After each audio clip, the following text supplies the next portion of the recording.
Hello and welcome to The Update. I'm Georgia Hawkins. The leader of the Solomon Islands has guaranteed there will never be a Chinese military base in his country. The Pacific Islands Forum has wrapped up, Prime Minister Sogavare reassuring our PM Australia is his security partner of choice and they would only call on China if there was a need we couldn't meet. Anthony Albanese says he's been getting along very well with the Solomons leader. Prime Minister Sogavare has made very positive comments about the engagement that we had. I welcome that. I think you've got to deal with people at face value. Our economy continues to defy expectations with a big drop in the number of people without a job over the past month. The unemployment rate has fallen to 3.5% in June, its lowest in 48 years. There's been a boost in both full-time and part-time positions. Australia's Agriculture Minister has flown to Indonesia to help with the response to a growing outbreak of foot and mouth disease. The highly infectious livestock disease is spreading across the country, with cases now detected in Bali. If it reaches Australia, it's predicted it could wipe $80 billion from our economy, although the government has ruled out closing our border with Indonesia. Almost 70% of aged care residents in Australia have now had their fourth COVID vaccine dose.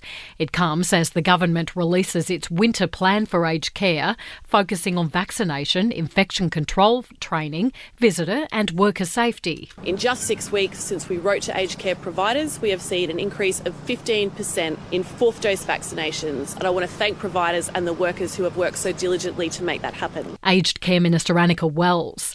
And new research on cigarettes suggests 250,000 Aussies could die from smoking-related cancers over the next 25 years. That's an increase of 32%, prompting calls for an increased focus on tobacco control.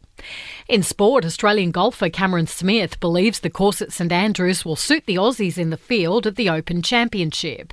The major is underway this afternoon, the world number 6, one of 11 Aussies competing at the home of golf. This golf course probably reminds us a little bit of home. It's really firm and really fast, which I think the Aussies really enjoy. Leighton Hewitt will officially be inducted into the International Tennis Hall of Fame this weekend after the honour was delayed due to COVID. And the AFL has scrapped its COVID vaccine mandate. Players now strongly encouraged to be vaccinated. In entertainment news, there are reports Khloe Kardashian is having another baby with ex-Tristan Thompson via surrogate.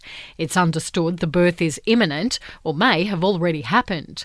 And a judge has ruled Jamie Spears will have to sit for a deposition hearing to be grilled about his famous daughter's conservatorship. He's pushing for Brittany to give evidence as well, with a ruling on that expected by the end of the month. And that's the latest from the Nova Podcast News team. We'll see you tomorrow morning for another episode of The Update.